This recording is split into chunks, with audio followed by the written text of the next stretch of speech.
Assistance and Employment at the University of Miami. Hello again. My name is Daniel Barkowitz, and I am AVP of Financial Assistance and Employment at the University of Miami. It's my pleasure to welcome you to our webinar tonight on the FSA ID and FAFSA completion.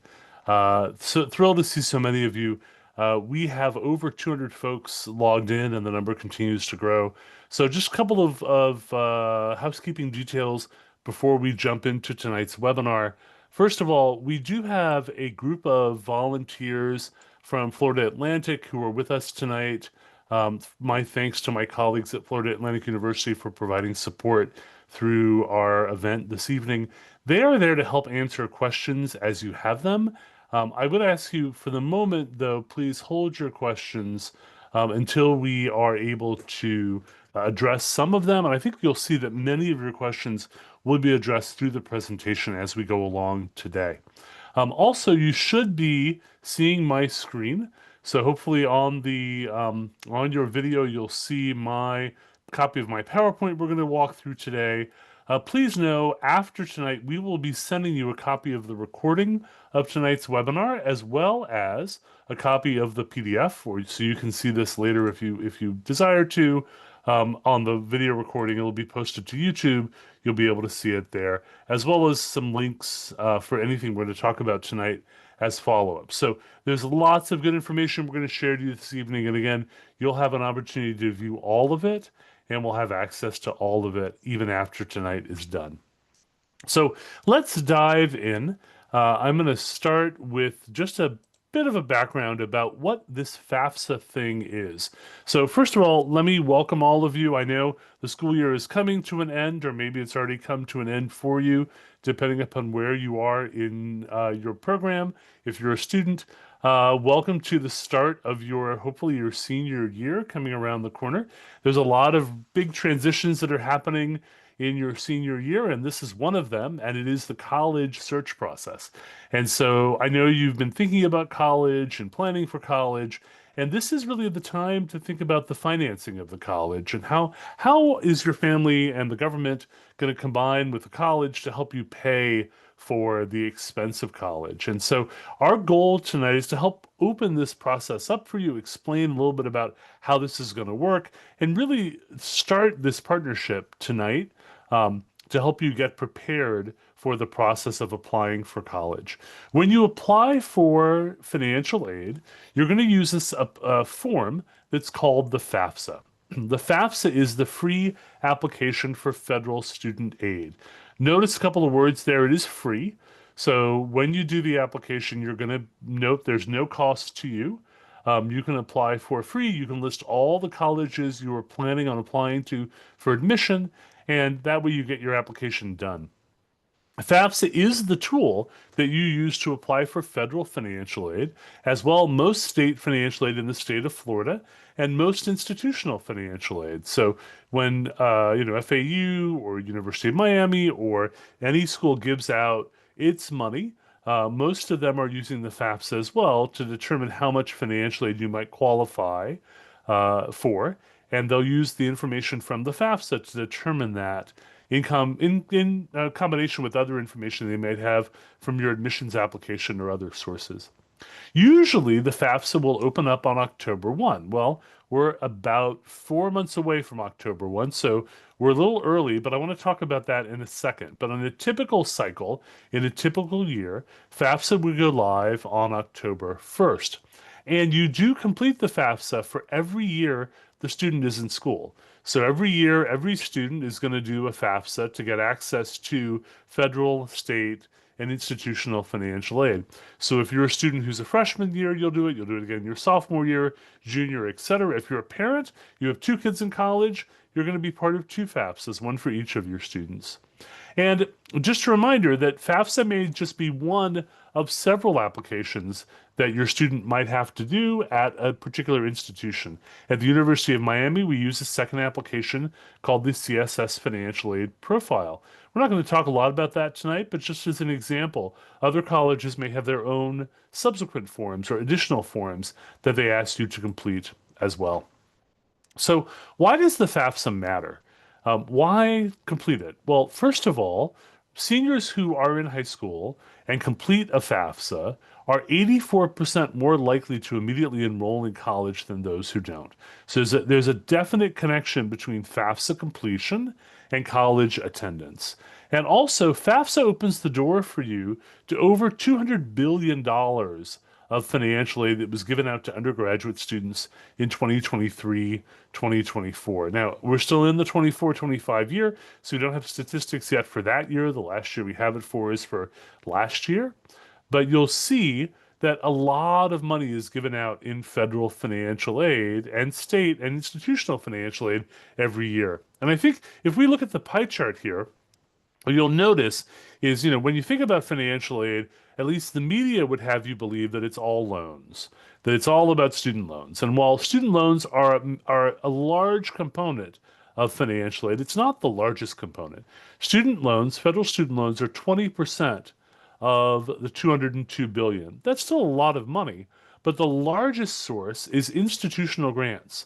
31% of money is grants that your institution, like FAU, like will give to you to attend, right? But you'll see there are other programs in here too. There are parent loans, there's state grants, there's private grants, federal grants. When you complete the FAFSA, you're applying for most of these, and you're starting the process to see if you're eligible. Also, most jobs in Florida these days, and really around the country, require a post-secondary degree as a credential. And one other piece I wanted to share with you is some statistics that came from the Bureau of Labor Statistics. These are updated as of the end of 2024. And what this shows you, if you look on the right side of the screen, is by education level, how much you can expect to earn per week as your weekly earnings. This is the median usual weekly earnings for people 25 and older based on their degree attainment. So you can see by graduating high school, you'd earn on average about $930 a week in your gross earnings. But if you get to your bachelor's degree, you're going to grow that by $600 a week. If you get to your master's degree, you'll grow that or double that to $1,800 a week.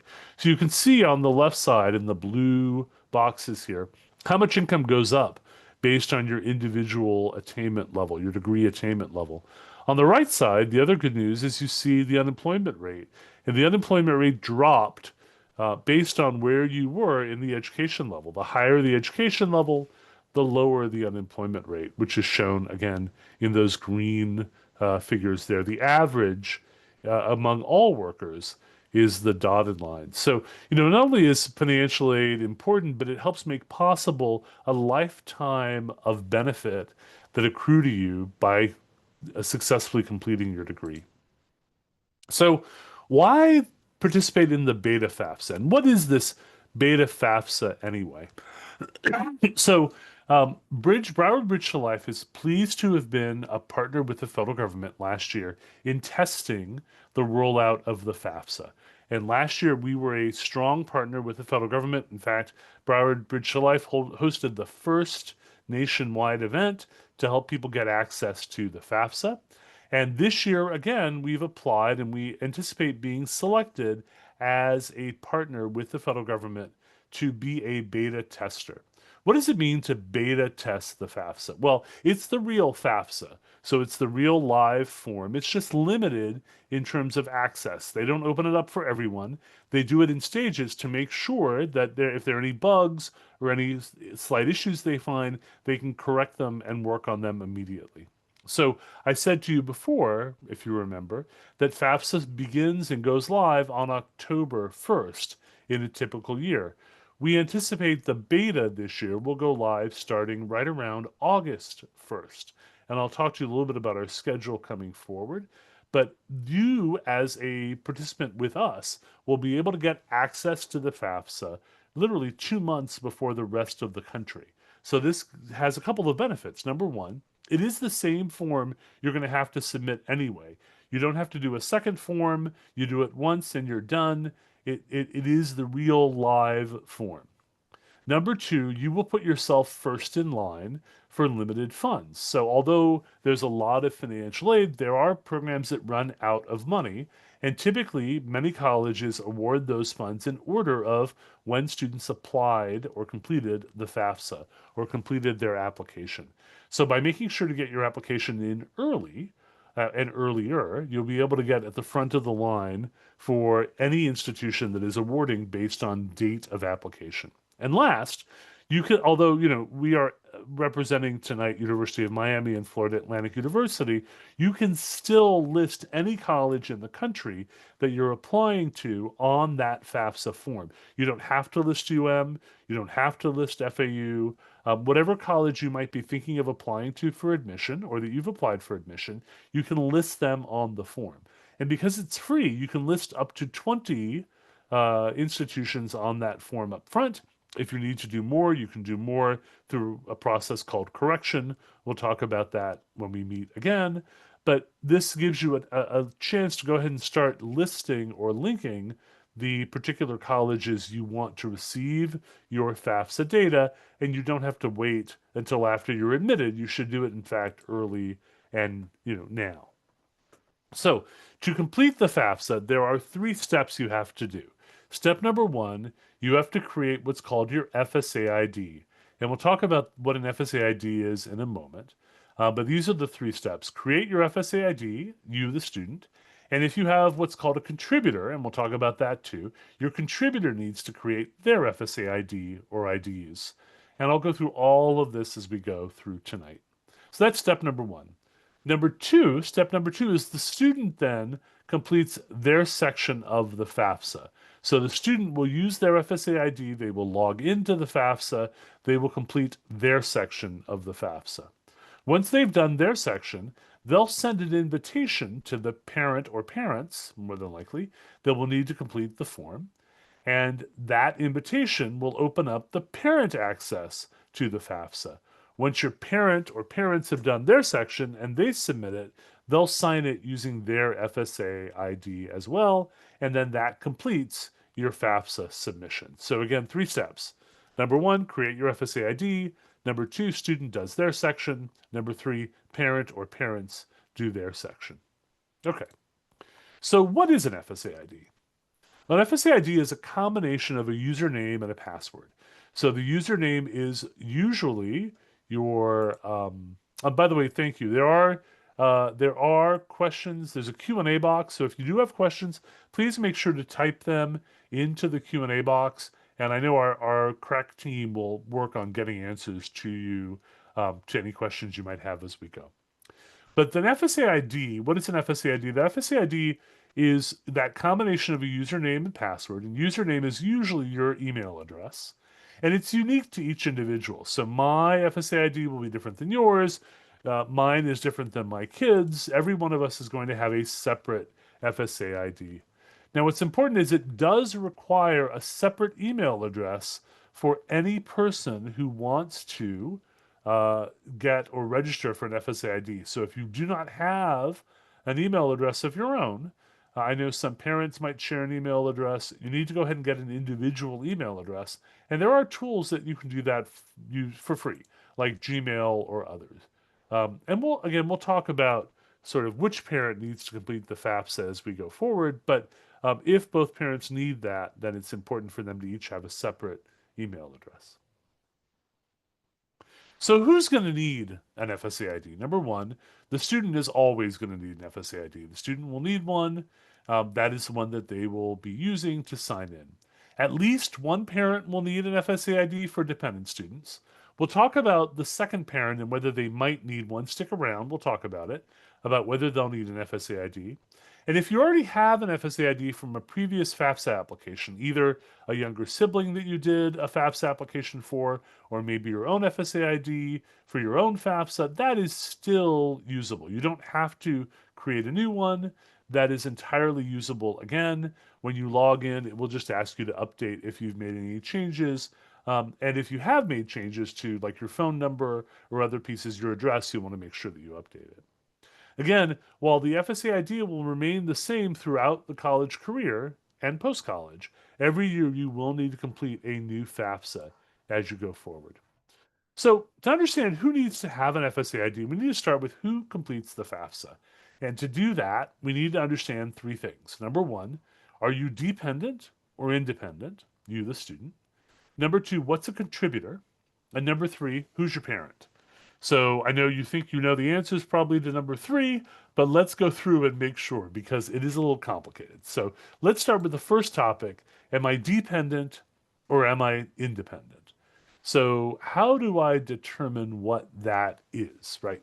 So what this means, dependent versus independent.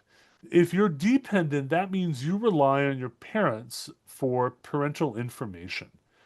If you're independent, you don't need to rely on your parents for their information. It's just on you.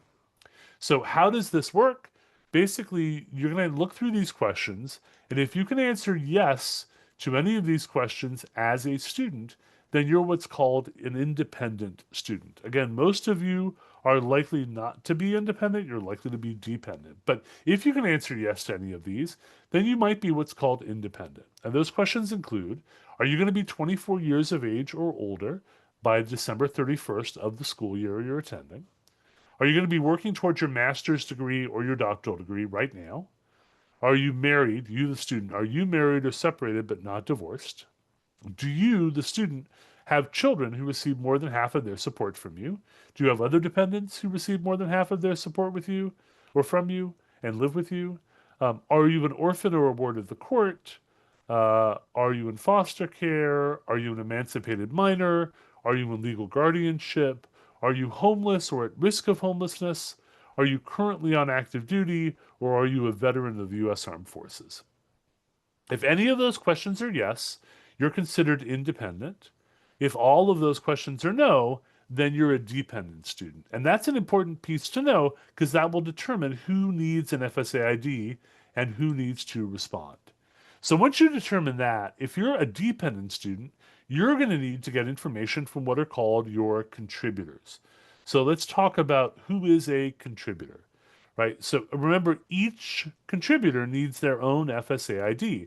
So contributor doesn't mean money. By the way, and just a reminder, if you're typing questions in the chat, please make sure to put them in the Q&A box, not in the chat.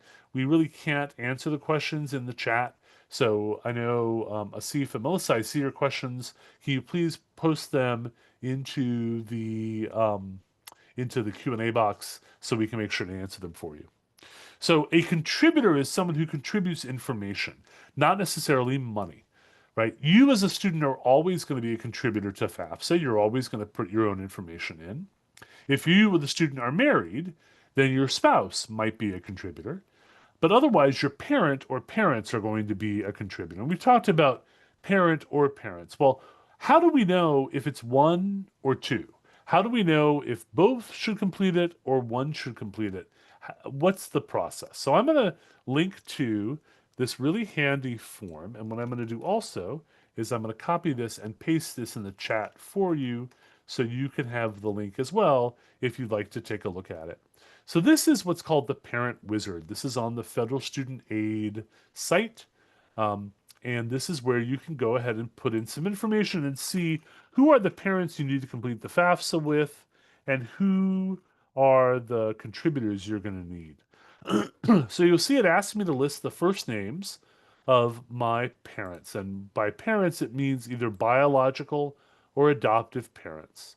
So who are my parents? And I'm going to put the name, my name, and I'm going to put my wife's name, so Daniel and Rebecca. And we're going to talk about my daughter, whose name is Rachel. So Daniel and Rebecca, those are the first names of the parents. You'll notice the very first question asks, are Daniel and Rebecca married to each other and not separated? Well, we are married to each other. So for purposes of the FAFSA, both Daniel and Rebecca are parents on the form. The student, though, only needs to invite one of us. If we file our taxes jointly, if we file our taxes together, or in that situation, only one of us is required to be a contributor, and that person will report information on both parents.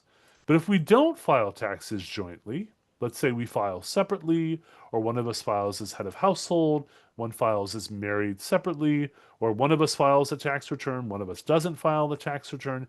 In that situation, then both of us will need FSA IDs. But in most cases where parents are married and they file taxes jointly, then there only is going to be one parent who needs to have an FSA ID. Okay, let's keep on going. So let's go back. What if I answer this question no? Let's say we're not married to each other. The next question asks, do Rebecca and Daniel live together? So maybe we live together, but we never got married. In that situation, you'll notice the answer is still the same, right? We both are still parents on the FAFSA. We both have to list our information on the FAFSA. If we file our taxes jointly, only one of us is required to be a contributor. And if we didn't file our taxes jointly, then both of us need to be contributors and both of us need FSA IDs. Okay, let's keep on going. What if we're not married and we don't live together? So either we never were married because we were unmarried at the time we had the child, or we are married and divorced. What happens in that situation? Where do you go there, right? So in that situation, it says which parent has provided more financial support for the student over the past 12 months. So this is at the time you're filling out the FAFSA, which parent provided more financial support to the student directly. It doesn't ask who claimed the parent, or who claimed the student rather, on their tax return. It doesn't ask who earns more. It doesn't ask who the student lived with. It simply asks who paid more in support for this student over the last 12 months. If that were Rebecca, the next question says, did Rebecca remarry? Yes. So in that situation, it would be Rebecca and her spouse who would do the form. And again, we go back to if they file jointly, only Rebecca needs to contribute her information. If Rebecca and their spouse did not file taxes jointly, then they're both contributors on the form. So there are two basic things you need to know, right? Number one, are your parents married? If they're not married, right, then you have this issue of do they live together or not? If they're divorced, who provides more financial support? And once you determine what household you're using, then the question is, do those parents file jointly or file separately? So hopefully this addresses most of your questions. If there are additional questions, you can feel free to raise them in the Q&A, and I will go back to answer some of these questions. I know some of these you might have questions that I want to answer live, and I'm happy to address some of these live for our team behind the scenes. But that gives you a sense of who needs a record. Okay, once you do that, and what I've done in the PowerPoint is I've given you screenshots of this so you can see this as well. But we're going to go ahead and look now. How do you go ahead and register for an FSA ID? So you're going to start by visiting this website, studentaid.gov. So studentaid.gov is the location where the FSA ID gets set up. And what you can do is see on the top right, you'll see where it says either log in or create an account. If you have not had an FSA ID before, you're going to be using create an account. If you have one from before, you're going to choose log in. You'll also notice that it says English o también puedo usar en español también. So I can use Spanish if I want to, or English if I want to. You can switch back and forth. And you could also use Google Translate to use whatever language you might want to use as well. But that is where you're going to start. If you click on create an account, you're going to see a page that looks like this, right? And again, it's got information here about creating your FSA ID, and you're going to click on get started. It reminds you why you might want an FSA ID: to fill out the FAFSA, to do other online forms, or to review the age you've received. And it tells you what you're going to need as information. Once you click on get started, you'll see that to create an account has 7 steps. And you're going to go through these 7 steps. Remember, you're going to do this once as a student if you don't already have an FSA ID. And you can go ahead and do this now, although the FAFSA won't open until at the earliest August, right, for the 26-27 academic year. The earliest FAFSA is going to open is August 1 for those of you who chose to or choose to work with us to access beta. For the rest of the population, it will open October 1, and we'll talk about that. But you can do this now. There's no reason to wait. In fact, we want you to create your FSA ID now because the process needs to validate the information you provide so the FSA is considered live. So you can start using it once that FAFSA goes live on August 5th with us. And the reason we wanted to do this tonight is because we know that many of you are heading out on vacation or you might not be connected to school because of the summer break. We wanted to make sure that when we had our event, you were ready to go. So here is where you're going to list. Remember, you're going to do this once for each person. So if you don't have an FSA ID, first, middle, and last name, date of birth, and social security number. What if you don't have a social security number? Well, maybe you're a US citizen as a student, but your parent is not. Your parent does not have a social number. Your parent might live out of country. It doesn't matter. If you're a US citizen, you're still qualified. If you, the student, are a US citizen or an eligible non citizen, you're still qualified for financial aid, and we still would need your parents' information. If that is the case and they're applying for an FSA ID, they can click I don't have a social security number and move forward. But for most of you, if you have one, you do need to provide the correct social security number here. It's also very important that your first name, middle initial, and last name match whatever is on your social security card. So the reason that becomes important is because it's going to look up against the Social Security Administration database. So if your last name is Rodriguez hyphen Ramon, or Rodriguez hyphen Sanchez, right? And you use, let's say you use the last name Sanchez at school, but your full name, and it says so on your social security card, is Rodrigo hyphen, or Rodriguez hyphen Sanchez. You want to make sure you put the full last name in that field. Make sure it is your true full legal name. Same if you have a preferred name. If your first name is Daniel, but you go by Dan or Danny, I don't, I go by Daniel. But if you do, you want to make sure you put your full first name here. That is really important, again, to match against the government's database. And you want to make sure that social security number is correct as well. Screen 2, once you do that, it's going to ask you to create a username and to list your email address and create a password. You'll notice the password has to have an uppercase, a lowercase, a number, and at least be 8 characters. Your username can be anything you want it to be as long as the username has not been used by someone else. And remember, for every person, they need a separate email address to create that FSA ID. Once you do that, it will then take you to mailing address. Here is where you're going to put information about your local address. Now, if your parent doesn't have U.S. citizenship or your parent is not an eligible non-citizen and they're going to complete this form with you and for you, it's really important that you're careful with the address because later you may have to match that address. So if you type street, the word street, and on a form later, when we do the FAFSA, you click ST period, that won't match. So again, this is only for cases where you're not a US citizen, not an eligible non-citizen, and you're filling out an FSA ID. In that situation, you want to make sure that whatever you use for the address, you're consistent in your use of that address when you do the FAFSA later. You'll also want to make sure to list phone number for everyone. Phone number is important because they will send you codes to your phone number to do what's called two-step verification, which I'll walk through in a moment. So you want to make sure that you have your mobile phone set up. If you're locked out, you can use your mobile phone as a way to get access back to your account.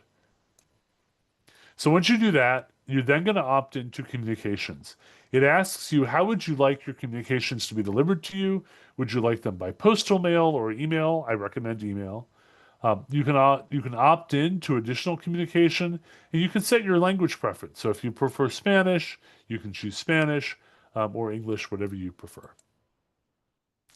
You're then going to set up your challenge questions. These are questions in case you forget your password or you forget your user ID that you can use to remind yourself. And you can choose from a list of pre-populated questions, or you can actually type in your own questions.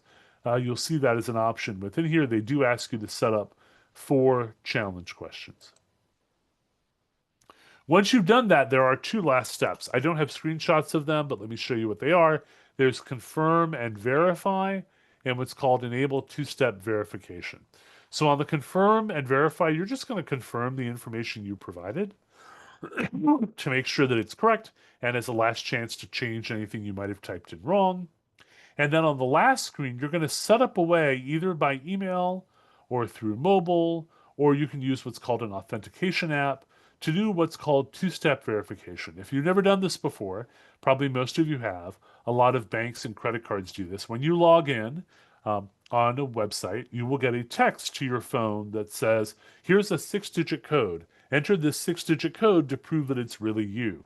So the Department of Education is using the same technology. If you don't have a mobile phone and you prefer to use what's called an authentication app, you can use that, or you can use your email as a way to, again, prove it's you when you log in to the system. So that is the last stage in setting up the FSA ID. Remember, just going back a second, remember you're going to do that FSA ID process if you don't already have one, once for you as a student.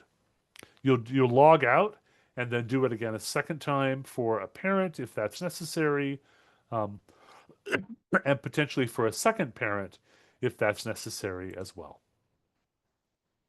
Okay. So once you've done that, what comes next? So remember, you want to go ahead and complete that FSA ID now. You want to go ahead and ask for that now so that you are ready to go when we open up for the FAFSA itself. So what is that time frame going to look like? Well, there are 2 events that we're planning on offering in August, one virtual and one in person. And during those events, we will walk you question by question through the FAFSA. Again, this will be the FAFSA for 26-27. So it's the FAFSA for not the year that starts this coming August, but the year after that. So you'll start as early as August 5th with our virtual event. If you'd like to register for the virtual event, here is the link. I will copy this and paste this in the chat for you. But that is available for you if you would like to go ahead and make sure you sign up for that now. That is the virtual event. And again, that event will be held via Zoom like we're doing today. We will have folks available to answer questions like we have today. And we'll go question by question through the FAFSA so that you can actually get your answers and submit your FAFSA. We do recommend that you bring your parent with you if you're a student, or your student with you if you're a parent, because you want to be able to go ahead and do that FAFSA. During that night, we're going to give you a special access code, which cannot be shared with anyone else.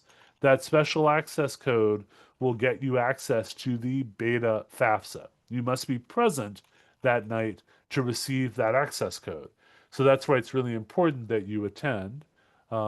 And if you have a chance, I must have typed in the wrong bit.ly address. I apologize. Let's go back and try that again. Give me 1 second. Sorry. No, I'm having... there we go. Let's try that. So that is the link to the virtual event directly. Once I send you the piece, you can also get to it via the links tomorrow. And then the second event is the event that will be in person. That is August 13th. We do not yet have the final location for that event. We'll tell you about it when we do, but if you register for that, we'll let you know when the event location has been established. It will likely be at a high school in Broward County, likely in the Fort Lauderdale area. I know in the past we've had it in a gymnasium. It might be in a cafeteria, but just to let you know that is the plan. And again, we will communicate with you as soon as we are available and know where that location is going to be. We'll let you know. If you can't attend either of those nights, if you're unable to attend either of those nights, the public will be able to participate in beta, but that will start after September 1. And starting either on or after September 1, there'll be a process to register to get access to the beta for anyone in the general public through the federal website. I'll share that information as we get closer and learn more about it. But you will not get access through us. You'll just do it separately. Or if you want to wait until after October 1, access to the FAFSA will open for everyone on October 1. Again, we want to make sure that you, as a participant in our programming, get access to the beta, which is why we're offering this to you. It helps you get access early. It helps the federal government test the system. And it's a great way to be able to get your application done. So remember, there are 3 steps here. Number 1, register for your FSA ID. As I said, we'll send a copy of the recording from tonight, as well as links that we've shared. Number 2, and you want to go ahead and do that FSA ID registration now. Get it done now.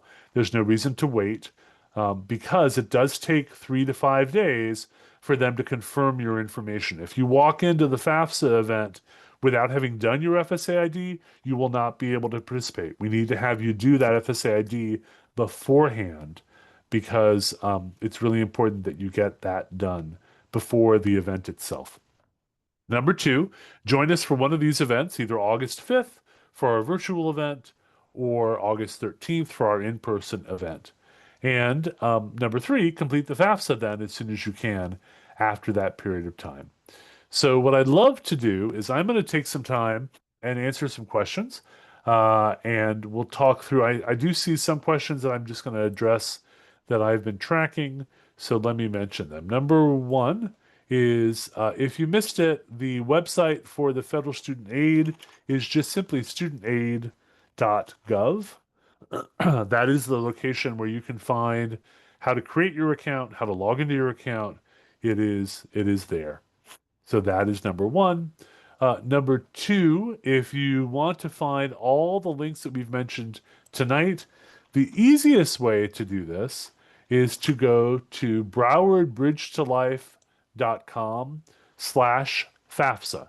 So, and I'll paste this in the chat for you too, but I'm also showing you the website, browardbridgetoLife.com/FAFSA. That may be where you were pointed to sign up for tonight's event.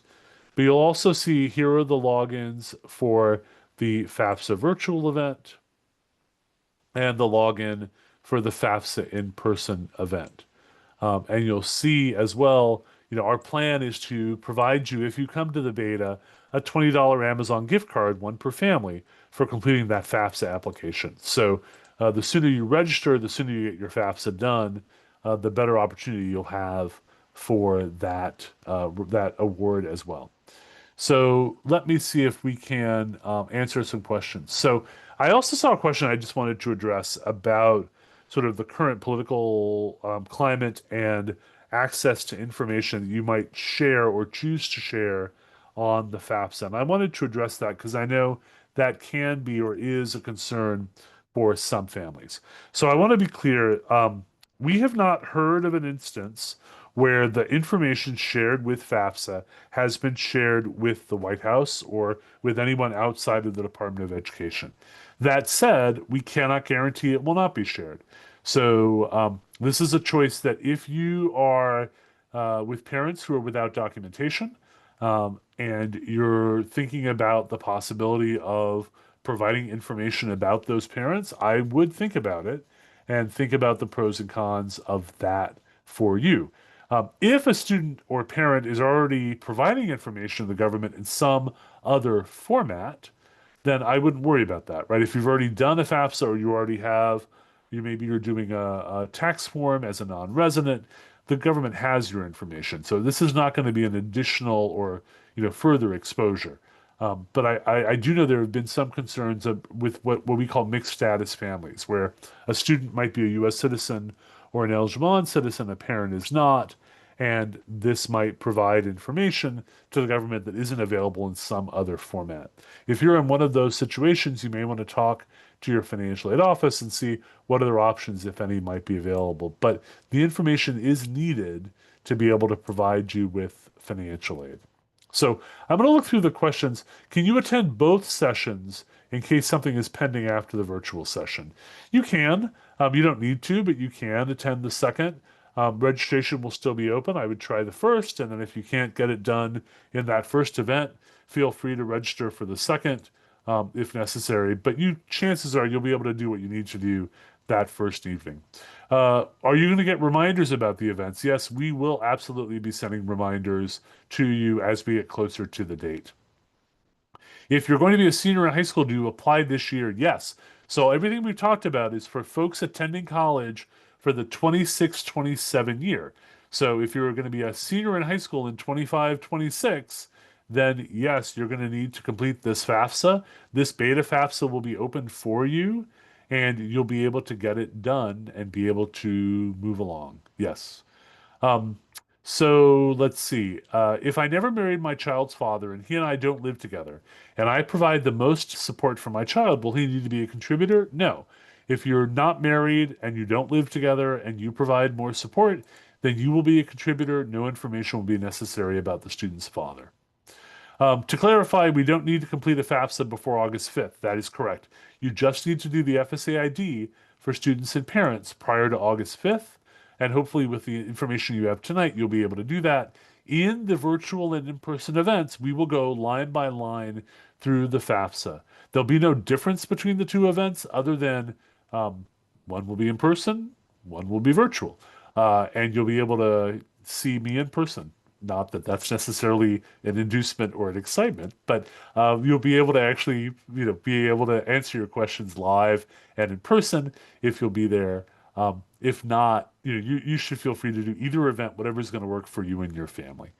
Does the parent and child need to both be registered for the online meeting August 5th, or can we attend from the same device? Good question. You can attend from the same device. I would suggest having a different device available to be able to start with the FAFSA. Maybe have like a cell phone that you're listening to the webinar and a laptop, or maybe a laptop and a desktop, or two laptops. So on one, you can watch what we're talking about, and then on the other, you can actually get access to the FAFSA and start doing your own. So yes, that would be really, really helpful. If you come in person, we will hope to have loaner laptops available that night, but you should still bring your laptop with you just in case if you have one. But again, if you're in person, you'll have me live to walk through what we're talking through, and then you'll hopefully have a laptop or some other device with you to complete the FAFSA as we go. Question, my child just signed up. Do I have to do it as a parent as well? Again, maybe. If you are a contributor based on the conversation we've talked about tonight, then chances are, yes, you will need to complete an FSA ID for yourself. At least one parent usually will if the student is dependent. So yes. Since I've already signed up for an FSA ID for a parent and student, is there anything else from now I need to worry about? No. Enjoy your summer. I would start working on a list of colleges that you're thinking about applying to, and that way you'll be prepared and be ready to begin when you come with us in August. Question, what was step one again? Step one again is what we talked about tonight. It is completing that FSA ID, getting yourself ready to start the FAFSA process. Next question, will we need to do this at the end of senior year, if not now? What's the difference between doing it now and in senior year? Okay, good question. Number one, you don't want to wait till the end of your senior year because by then it'll be too late. You want to get your FAFSA done in the fall of your senior year because that will get you access to information about financial aid. So you really want to do it. Typically, in a normal year, you would start this process in September when you're back to school. The reason we're doing this now and a little early for rising seniors is because of that beta process. The fact that we're giving you answer to this early or access to this early. So we want to make sure that you go ahead and do this now so you get access to that FAFSA early and can get ready to start your process. Okay. If my aunt has temporary custody over me, do I still qualify for independent status? You're going to need to talk more. Maybe you can provide more information. Temporary custody is not guardianship, legal guardianship. So we need to know a little more about your personal circumstances. And I'm not sure that I can answer that particularly right now with the information you've provided. So if you want to type more in the chat, we can, or in the Q&A rather, we can certainly help and provide more clarity. Okay. Let's see. I just registered for the live session and got a message that my response has been recorded. Does that mean I'm registered? I believe it does. Yes. Okay, let's see. Um, you'll see a recording of this session. That's a great question on our YouTube channel. So if you go to youtube.com, and I believe I'll find it, but if you look for Broward Bridge to Life, you will find all of our previous recordings. Let's see, Bridge to Life. And here we go. So, Bridge to Life of South Florida. Here is the link. We'll post the recording tomorrow, or likely it may even be up tonight, but definitely tomorrow or the next day. And you can go back and see some of our previous webinars that we've held that will be here, but that will be where the recording will be. And you'll be able to access it as soon as it is up. Okay. What about FAFSA for 25, 26? So I see that one of our specialists is answering that now. Um, I would say if you are going to school for the coming year, like you're going to start college in the next couple of months, you need to get your FAFSA done immediately. You should have had it done already. You want to make sure that you do it immediately. So that one is live right now for students who are starting college this fall and has been since last October. Okay, let's see. If my son wants to attend one of the military academies, is this necessary to do? So, no, however, I will say military academies, you don't need to do an FSA ID or a FAFSA because there is no tuition. The charges are covered as part of the commitment to be part of the military after. I would still suggest you go ahead and do the FAFSA just in case, and go ahead and have a backup option just in case your son is not either accepted to the academy he wants to go to, or maybe changes his mind. You want to make sure that you have a backup plan in place. So I would definitely suggest that. Will we get an email with the links we've shared tonight? You will. You'll get an email tomorrow. And again, the recording will be available. So you've got that available. Good question. Since the current administration is moving to cancel billions of dollars in funding to public and private universities and also stopping pipelines the universities have to garner revenue, in other words, from foreign students, will financially be much more competitive for the current year or for next year? That's a great question. So I don't want to sugarcoat this, right? We're in interesting times, and there are challenging times for those of us in higher education and those of us who care as we do about access to higher education. Few things. Number one, I would say you are a political actor. I am too. We all are. You have the opportunity to reach out. I'm not advocating a position or another, but if you care about financial aid, you are welcome to contact your congressperson and express that you care about financial aid. Right now, there is a reconciliation bill that is pending before the House and Senate. That reconciliation bill would remove a significant amount of financial aid from our system. It would make loans less affordable and ultimately would make college less affordable. If you have interest in this, you are free to contact your congressperson and to share your opinion. So far, nothing is formal. So while the administration has made different moves in different ways around grant funding, there is no change currently to the FAFSA. There's no change to our programs yet.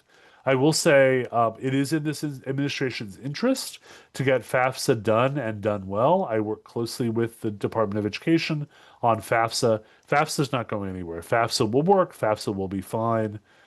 So just as an FYI, if that's helpful. But again, you have an ability to be a political actor if you want to be, and that is something that each of us has if you would like to do so. Okay, I'm gonna say there's a question again. I'm gonna remind you all, please put your questions in the Q&A, not in the chat. I am seeing questions in the chat. I'm gonna go ahead and answer them, but I'm not gonna do this moving forward. So I want to make sure if you have a question, you put it in the Q&A. My son applied as an independent, not knowing the rules. He's 21. Can he reapply? So I assume that means when you say apply, you mean a FAFSA for the 25-26 academic year. He should go back in and correct whatever he's already done on the FAFSA itself. If you're looking for next year, 26-27, the application's not open yet and won't be until the beta starts in August 1. The FSA ID is each person does their own. So there's nothing about dependency or independency on the FSA ID. I just brought that up so you'd be clear about whether you need to have a parent FSA ID or not. So hopefully that helps. There's a question about the FAFSA being only for citizens or for more than just citizens, and I will say um, there is a category called eligible non-citizen on the FAFSA, and I want to just make sure that folks are clear about that, and I will post the answer to this in the chat. So yes, the FAFSA is eligible for citizens, but there are a lot of folks who don't meet the citizen definition who can still qualify for federal financial aid and therefore need to do the FAFSA. That includes, as of right now, anyone who's a U.S. national or a permanent resident, or you can see they might be a refugee or asylum granted. There are all of these other statuses that currently qualify you for FAFSA completion if you meet one of these different roles or categories. So, again, feel free to take a look. If you have questions, feel free to ask them. Okay. So let's talk. There's some questions, and I'm happy to answer them about priority deadlines and the difference between early action and regular decision. So this is not really an admissions webinar, but I see those questions, so I want to at least try to answer or provide you some guidance about them. So remember that there are two basic ways, well, actually, three basic ways that a student can apply for admission. There's what's called, and this is admission to colleges. There's what's considered early action, and there's what's considered regular decision. Now, some institutions do what they call rolling admission, where basically they're constantly evaluating and admitting students. So they don't have a difference in priority. But there are some schools, UM is one of them, where we have different early decision programs versus regular decision programs. Our early decision programs are divided in half. There's what's called binding early action, right? And in that situation, if you're admitted, you agree that this is the school you're coming to. Right? And that is a binding decision. So you've listed us as your only application, and we've said if we take you, you're coming. You've said if you take me, I'm coming. There's also non-binding early action, and that is where you just simply say, I'm interested to see if I could get in early. I'm just applying early, but this is not necessarily binding on my part. It's not necessarily binding on your part either. So, let me know and I'll let you know. And that's just an early read.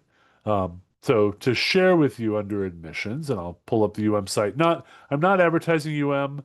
It's the site I know best. So I apologize. Different schools will have lots of different processes. I'm just using this one as a example. Oh, that's not it. Let's go over here. Sorry. Wrong button.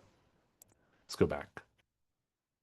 So we talk through, again, early decision, which is the binding version, early action, which is the not binding version, and then regular decision. So you can see that is the process. Now, for all of this, FAFSA is important and it does get you into the system because if you want to know what your aid's going to be, and you probably do if you're doing early decision, you want to make sure you get your FAFSA in as soon as possible. You'll notice we give different priority deadlines based on your admissions pathway because we want to be able to get to our early decision students first so we can get them a decision about their financial aid early. And other institutions do things, I'm sure, very similarly. I know, let's pull up FAU as an example. I believe, and I'm not sure if I'll find it, maybe one of my colleagues, Anna, potentially wants to unmute and just say a word about your admissions, but I assume it's a rolling admissions process, Anna. Is that true?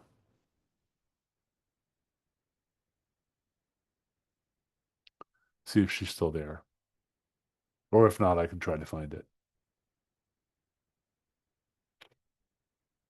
Yeah, so it is a rolling admissions process for FAU as an example. There is no early or late decision or a regular decision. It is just open. Okay. Let's see. Going on to questions. Um, Will the current administration be reviewing applicants and their parents' social media accounts when making financial aid allocation decisions? In other words, presidents or parents or students need to seem loyal to the president and his agenda. No, the decisions around financial aid will not be based on social media. It is simply within the school's determination.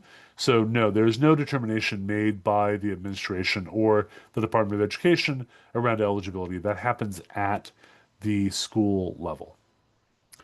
Let's see. If there's a complication once we submit our beta FAFSA form, what happens? Who would we contact? Do we have to resubmit a FAFSA form? So to answer that question, I would be hard pressed to figure out what complication might occur that you wouldn't be able to address that evening. So again, as long as you bring your laptop or you're working with us, we should be able to answer those questions. If there's a question that occurs that we cannot answer, I'll give you contact information afterwards to reach me. And we can certainly talk about if there's a technical issue, there'll be a hotline for you to call, and there's always a helpline you can call. But Aisha, I would say you should probably be able to get most, if not all, of your application. I hope all of your application done with us that evening, so it should not be a problem for you. To wrap up, and I'm going to take a couple of final questions, and then we're going to break at 7 because I don't want to keep you all longer than an hour. So the parents and students both apply on their individual accounts for financial aid. Sort of. So let me try to again address this, and we'll look at this together when we do the FAFSA. The way the FAFSA works, you will both log in to the FSA webpage, which again, if we go back, is here, right? If I go back to the FSA webpage, we can't do it right now, but you'll see complete the FAFSA form. When you do that, it will ask when you log in, are you logging in as a new form? Are you logging in because you've been invited? So, and you will use your own individual FSA ID based on your role. If you're a student, you'll probably start a new FAFSA form. It'll say 2627 because it'll have next year's form. It doesn't have that right now because, again, we're not yet to beta. But it will say log in to start the 2627 form. If you're a parent, you'll likely be coming in and saying log in to accept an invitation. So we'll look at that together when we look at the FAFSA form together in August. But again, it is still early at this point. So um, Therese asks, can you please clarify the launch date of FAFSA of October 1 versus the beta date? Do you still access FAFSA beta the same way as a normal launch, or is there a special sign-up required? Good question. So that evening, we will give you, either on virtual or in person, we will give you a special link, Therese, that will allow you to access the beta. You will not go to this page because it will still not have it. I don't have the link yet. The link will be given to us as we get closer to the date. But that evening, we will share that link with you. You will type that link in your browser, and that will be how you access the beta FAFSA that night. Again, we're planning to start our events either August 5th or August, what is the second day? I think it's the 13th. Yes, August 5th or 13th. Those two dates are the dates that we will get you access to the beta FAFSA. The beta FAFSA opens nationally with partners who've been selected on August 1st. We're going to be one of the first in the country to do it on August 5th. But again, it will be available no earlier than that for anyone in the country as we go through together to complete the beta FAFSA. Okay, so with that, I would like to say thank you all very much for joining us tonight. I'm going to stop my share.